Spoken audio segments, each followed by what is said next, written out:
Hello. Hi. I've introduced myself many times here, but I'm Violet for anyone that's new. And I'm really happy to be up here today. This is the subject matter for our new sermon series is something I'm really passionate about and near and dear to my heart. And part of the reason I'm here today is because of deconstructing and reconstructing my faith. And so I'm very pleased to be able to share my story. Before I get started, apparently Scott wanted everyone to pay really close attention to what I had to say today. So he created this cutie little thing on the back with falsified information about me. Something about me liking long walks on the beach, ninjas, and space cowboys. I have no idea where that came from, but that's fine. You know, there's some fill in the blanks. Violet grew up in, and I said I'm just gonna throw people off me like the jungle, you know, outer space, whatever. But I grew up here in Indianapolis, and I attended a blank church. I attended a home church. So I was raised, story time, I was raised with all the answers about the Bible and Christianity and Jesus and everything, and I knew everything that there was to know. Or so I thought. Raised very arrogant with my belief system. We had it all figured out. And everybody else was just trying or wrong, and I'm like, oh, it's so cute. Because everything's really clear, right? The Bible is very black and white. Everything is easy to understand. Reading through it and having to, study things is very simple. Everybody knows that, right? So simple, so easy. Everything's very clear. Actually, it's not. But I thought it was. So as I grew older and got into my adult life, after being told, here's the answers to everything, then people started to question some of those beliefs. People around me, my friends. And man, that was jarring. So here I am, like this 22-year-old girl, and I have random friends of mine that start to deconstruct their beliefs. And that was scary, and it was personally hurtful to me, because it was like, how could you question these things? They're so simple. There's a clear answer. This is non-negotiable. What are you doing? So I had maybe 2 or 3 friends that they would question things like whether or not the wife is supposed to obey every single thing their husband says and be, subservient in every possible way, which I believe to some extent was how I needed to be at that time. They would start questioning that. I'm like, what are you doing? How could you? The holy people said that's what it is. The big guys, the holy guys, whatever. They told us that we just need to shut up and accept whatever the men above us say, obviously. And so now I think back to some of these friends. One of my friends is named Brittany, and I texted her probably a year ago, maybe 2 years ago, and I was like, hey, I know we kind of drifted apart a little bit over the years, but I just want to thank you, because if it weren't for you and people like you planting the seed, I may not be where I am today. I may not have questioned things. I may have just kept going by listening to what the holy people say, forgetting that God gave me the authority to find the answers myself. God gave me the authority to learn and grow on my own, to know his knowledge without anybody else or with the help of someone else. God gave me total authority, and no one's better than me. But I went through my whole life assuming, well, those men, those people, that pastor, they know everything, and I need to just listen. So if it weren't for her planting those little seeds, I wouldn't have had those questions. So I look back on my early years and think wow, there were a lot of people that were way more brave than I ever was at that time. They were really, really brave, and they were willing to go against their family, their friends, tick me off, take other people off, asking these hard questions. And it took, fast forward, it took till 2019 for me to really start asking myself those questions. I had miscarried a baby at the end of 2018, which probably started me down the spiral of deep depression. I'd had depression off and on throughout the years, but that was when I went into a really deep depression, was in 2019, right after my miscarriage.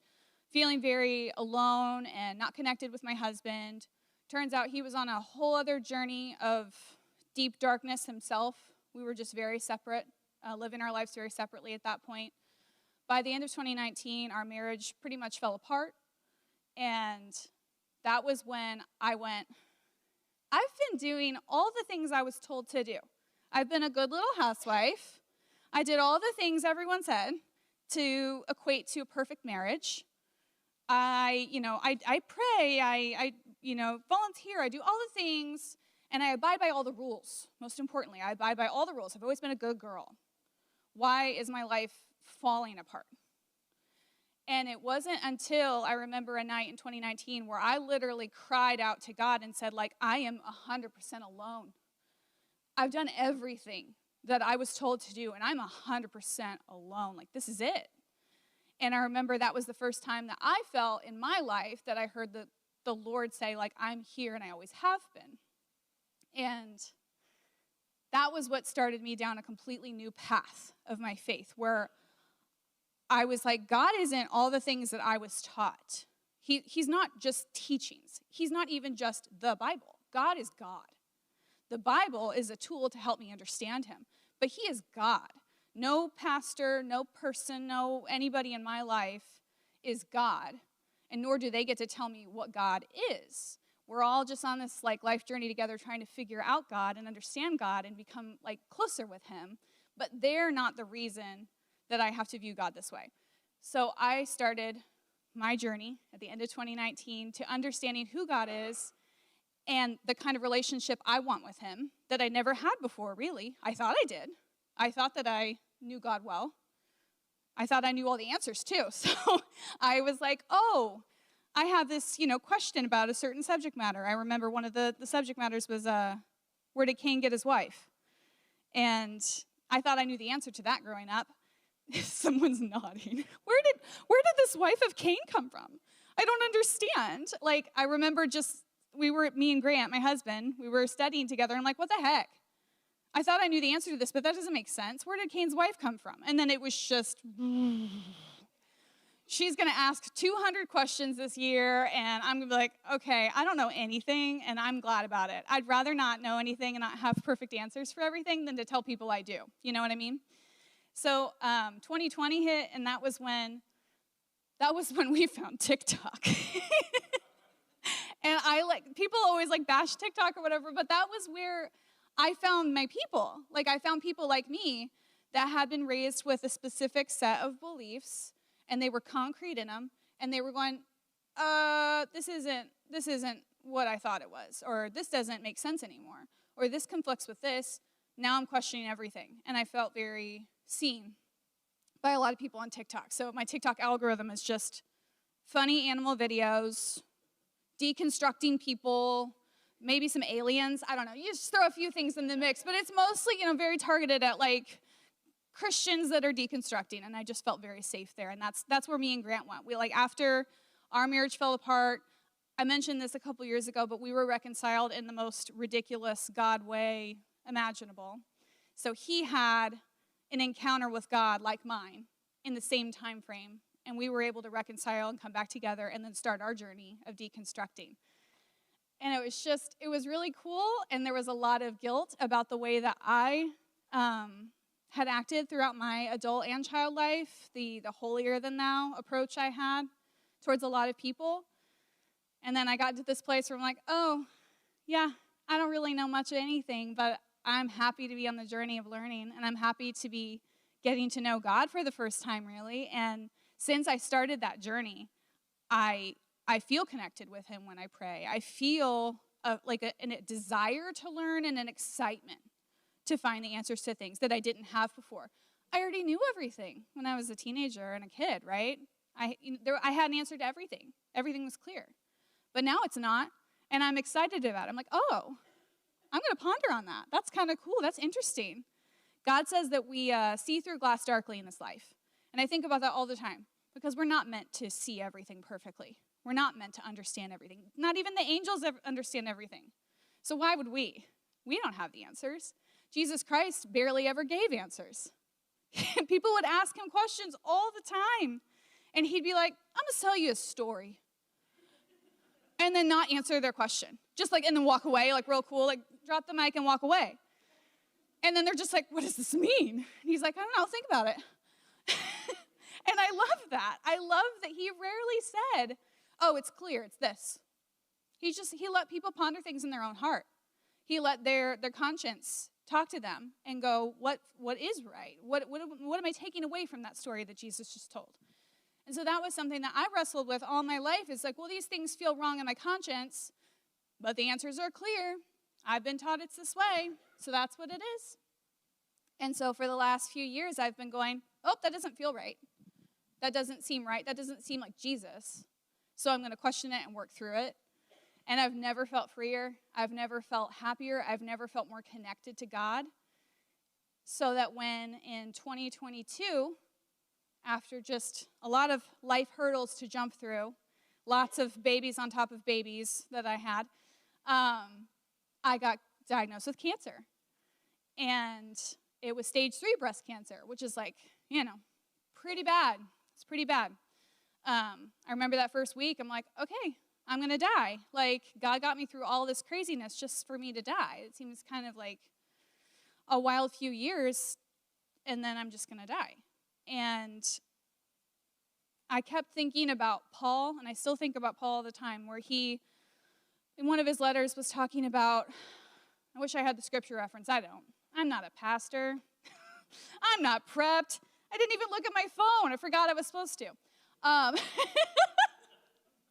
But one of the scriptures, one of the letters from Paul, he's talking about how he's so conflicted about wanting to stay here and further the call of Jesus Christ or die and be with the Lord, and how it's so hard to not just want to go and be with the Lord, but he knows he needs to be here and he needs to be doing stuff here. And I'm like, I just think that we're all hanging on to this life so hard because we think it's all that there is, and this is as good as it gets, and so we cling to it as hard as we can because we want to be with our people, and death is the enemy. So we cling for life here. But there's an understanding that we don't have yet because we see this through this glass darkly, that maybe those that go before me that don't get an opportunity to live as long, they've got it better, and I just don't get it yet. I don't understand it yet. And so I felt a clarity of I don't need to be afraid of the potential death that lies in front of me. I can just fight, and I can trust God that no matter what path, that it's going to be fine. In the end, it'll be fine. And that's very hard. That's still something I struggle with, because there are my days where I'm like, no, I don't want cancer to come back and die young. I don't want to do that. I want to keep living. But I do believe, I really, really, truly believed one day when I was struggling with all this, I had a clarity of God is in complete, he completely understands me, and he understands the situation, and everything that will go forward is going to be beautiful and according to his will, and I will come to figure it out and understand it eventually. I think because I believe so strongly in his will, I started to heal very fast. And I constantly thought of the scripture where Jesus says that your faith has healed you, woman. When she was healed of bleeding for years, he said, your faith has healed you. And I would have days where I'd think, well, so many of my friends had lots of faith and they died. Why does my faith heal me? And I'm like, well, it might be something like Paul, where he said, I'm conflicted. Because I want to go and be with the Lord. Paul understood something that I don't. He wanted to go and be with the Lord, but he knew he had a mission here. So I'm like, I think I have more I'm supposed to do here. And so that's why God is healing me. And I don't know how many years I get, but I'm hoping that it's a lot so I can raise babies. But I don't think if I had gone through that deconstructing journey and reconstructing and working through a lot of big questions, that I would have been okay in 2022. I think I would have been the worst version of myself I could possibly be. I would have been so full of dread and despair that I don't think my body would have had the capability to start healing. And I don't know. I feel a lot of gratefulness for that cancer treatment and the journey because it made me stronger. I'm grateful that it happened because it made me a better person. It made me require leaning on faith completely. And I never had to do that before. So I just feel very grateful for all of the events in my life that were kind of ugly, that led to something really beautiful. Very ugly things, a miscarriage, a broken marriage, a cancer diagnosis, lots of things that were hitting me. And you think, man, this is just as bad as life gets, really. And then by the end of it, I'm like, I feel like I know God so much more than I did before the diagnosis, before the broken marriage, before the miscarriage. I feel like I know him so much better. So there's a joy in struggle, there's a joy in pain that I didn't know, and I don't know. That's about it. That's my story. So thanks for listening.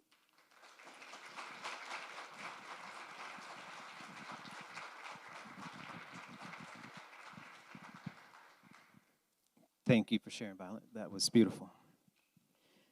We're going to do another song for you guys. Feel free to stay seated and relaxed and sing along if you know it, and just enjoy, hopefully enjoy, this next song.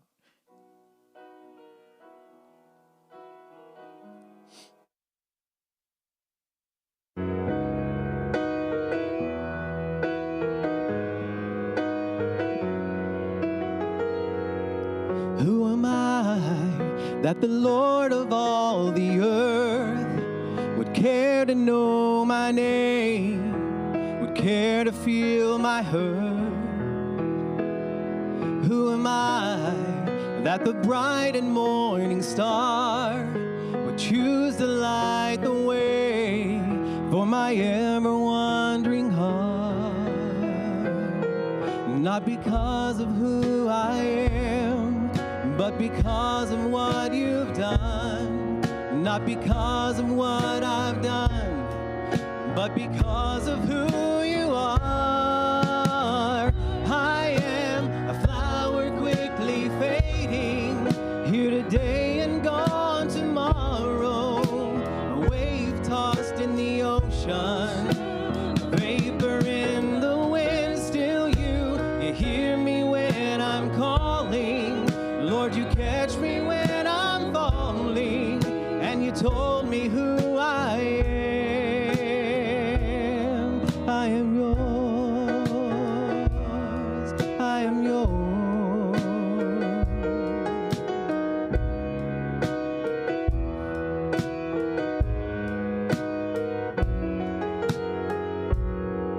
Who am I that the eyes that see my sin would look on me with love and watch me rise again?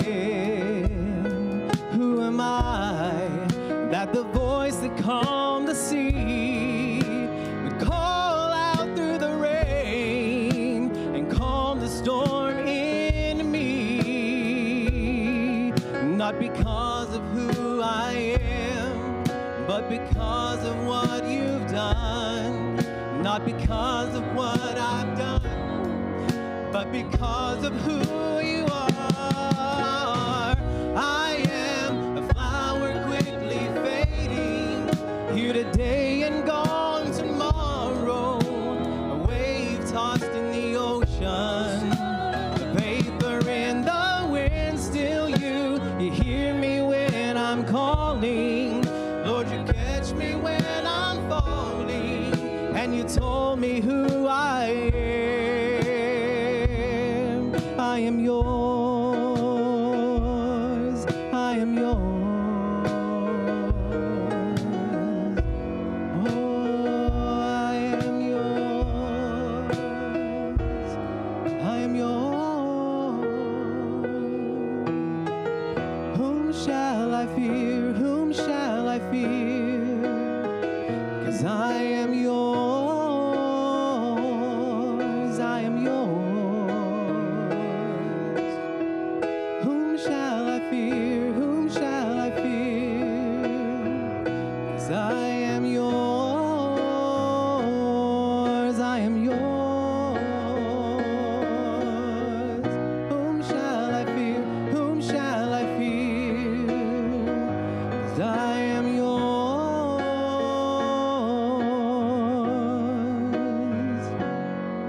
I am yours.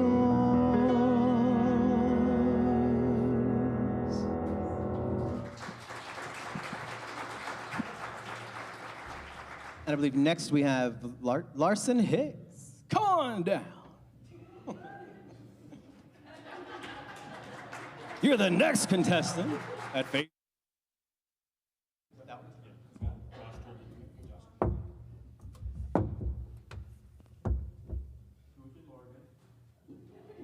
Hello, everybody. So, how many of you know the bedtime prayer? Now I lay my head to sleep. I pray the Lord my soul to keep. And then there's this version where it's dark, and there's this version where it's bright. What, can I turn on my mic? Well, I suppose. Well, that's the mute button. How do I turn it on? Just hold it. Just hold the mute button? That seems a little bit backwards. All right, so there's the bedtime prayer. Now I lay my head to sleep. Now I lay myself down to sleep. Pray the Lord my soul to keep. The dark version is, if I die before I wake, I pray the Lord my soul to take. And then there's the light version. Angels guide me through the night and wake me with the morning light. Well, I was raised on the if I die part.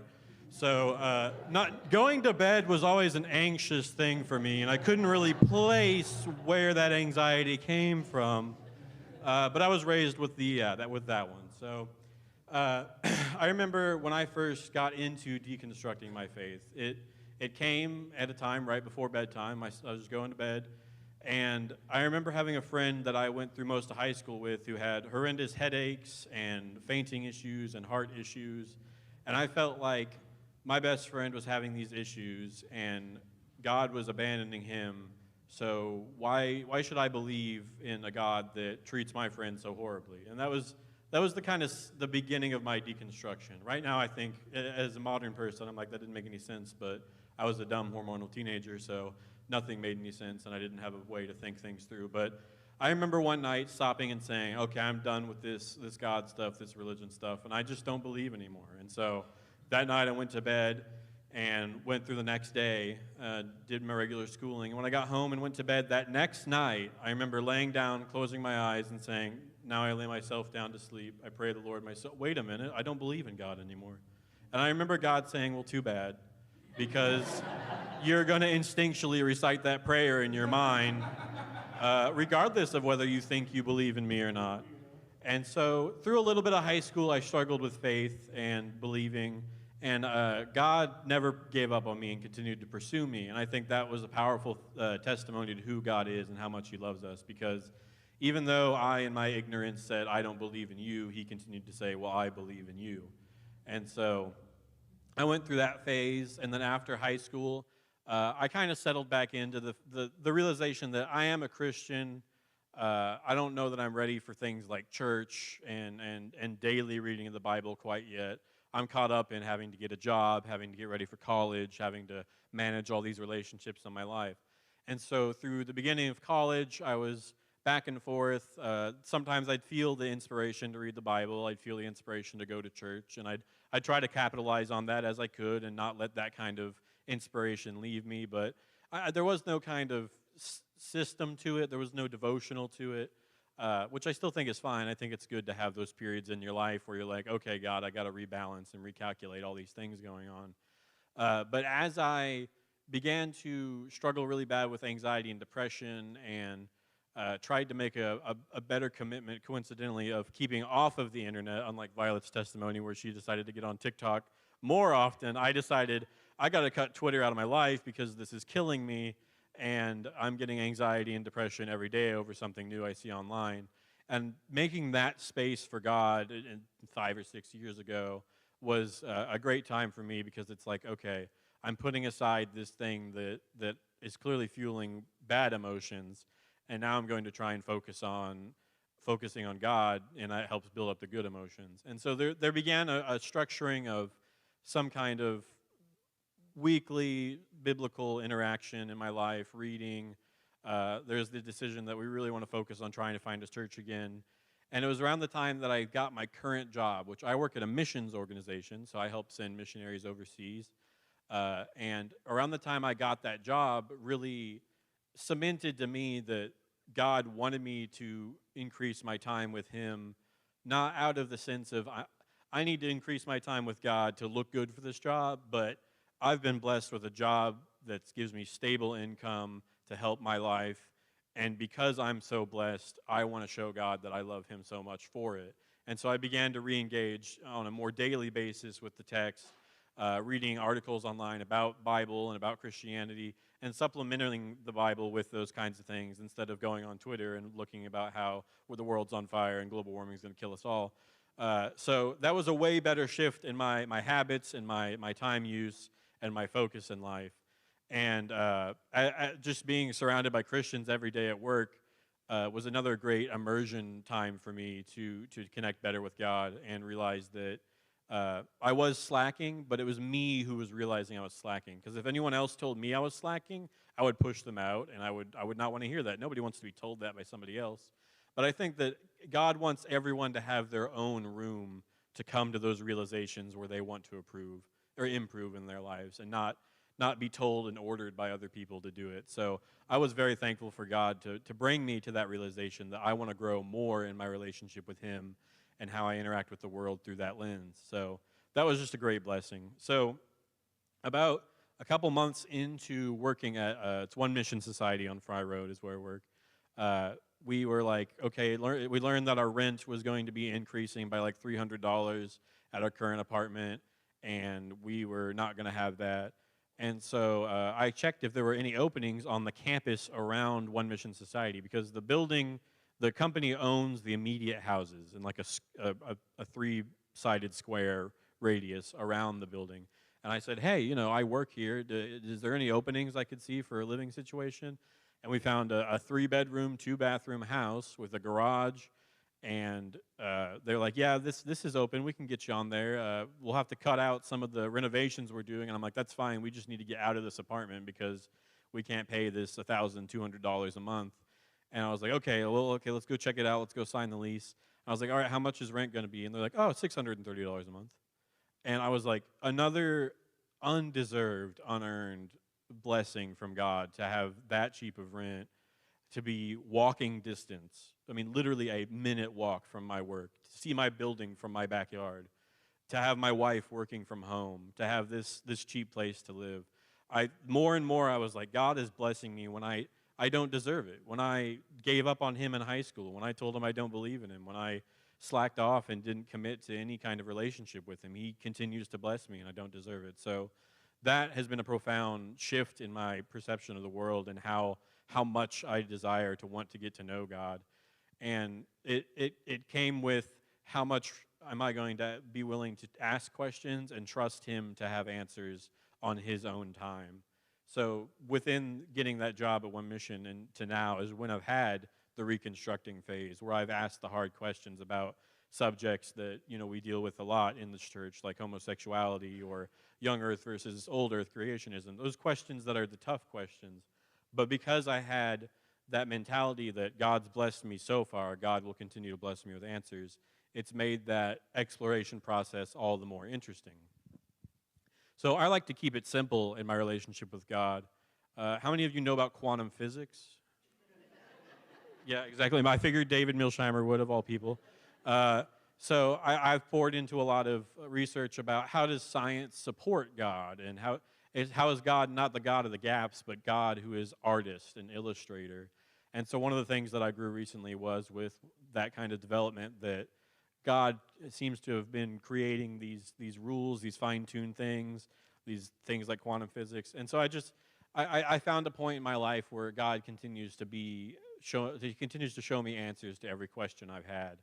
And it may not be the same night I have the question, it may not be the same month or the same year, but he continues to provide answers in a way that continues to strengthen my belief in him. And it's also thanks to this church as well as the job I have that I'm able to, the job helps me see God in, I think, the world as a whole, and gives me the space to find answers there. And this church helps me see God in my life specifically and in the community around me.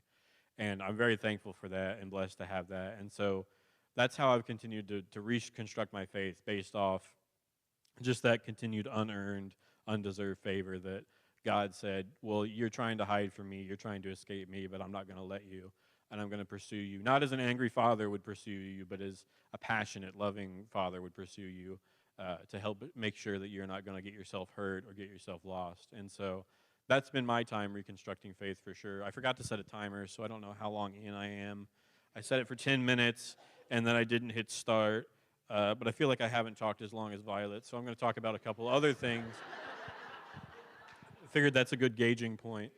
But yeah, he's called me into the tech team ministry for one. He's called. There's more calling in my life to do things instead of just living as a Christian and letting things happen around me. I've been more called to be involved. And so with a very stressful every week tech team, I've been involved in that for probably a year now, if not more. I'm starting to be involved with the care team as well and figuring out things for that. And I think that God, again, it really ties to what Scott says, where it's I'm not trying to work to earn God's favor, but instead I feel so blessed and loved by God, I want to volunteer myself and my time and my life into serving Him, into serving His community.